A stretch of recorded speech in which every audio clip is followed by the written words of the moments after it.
Today we're going to discuss setting up learning centers. The most important thing when setting up learning centers is to not try and do it all at once. Your students aren't going to be able to handle it the first days or even weeks of the school year, so don't feel rushed. Take your time, do one at a time.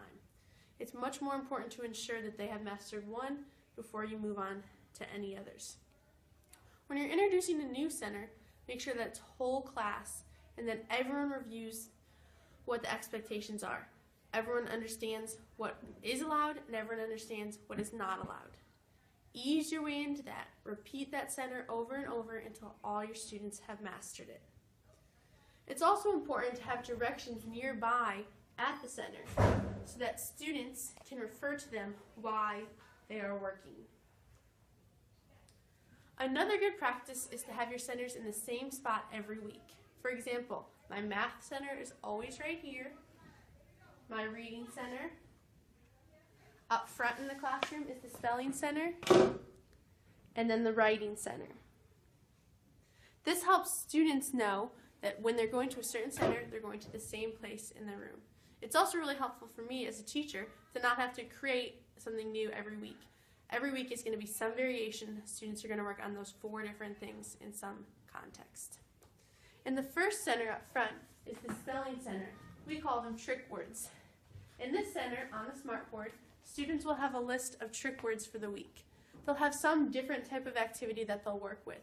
Some weeks they may write the words small, medium, and large. Other weeks they might do consonants in blue and vowels in green. Anything. It's easy to change up, tons of ideas online, but they know that they're going to be practicing their trick words here.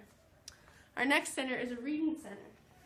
My Basel Reader comes with weekly leveled readers for students. So in this center, my students will work in pairs to read their leveled reader and then to answer a discussion log. I make these over the weekend very easy, and then it's an easy way to keep them on track.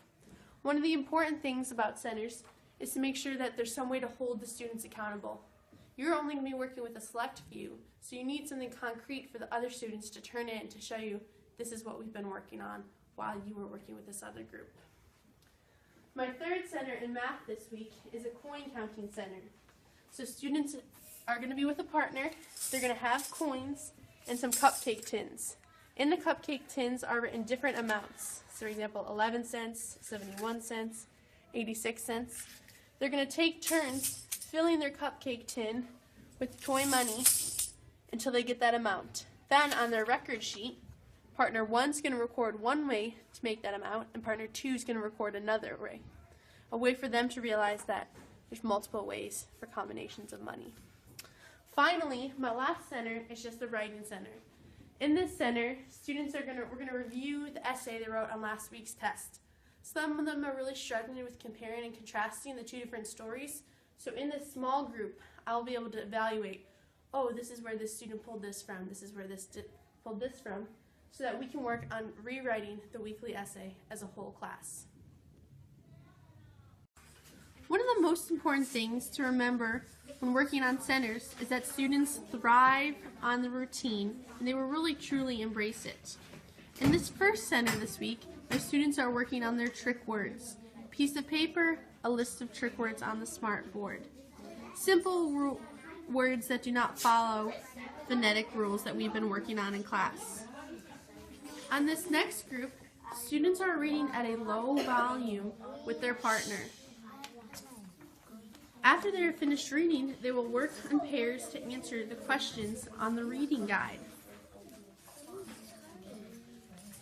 This is my math center, where students are working to create different combinations of money.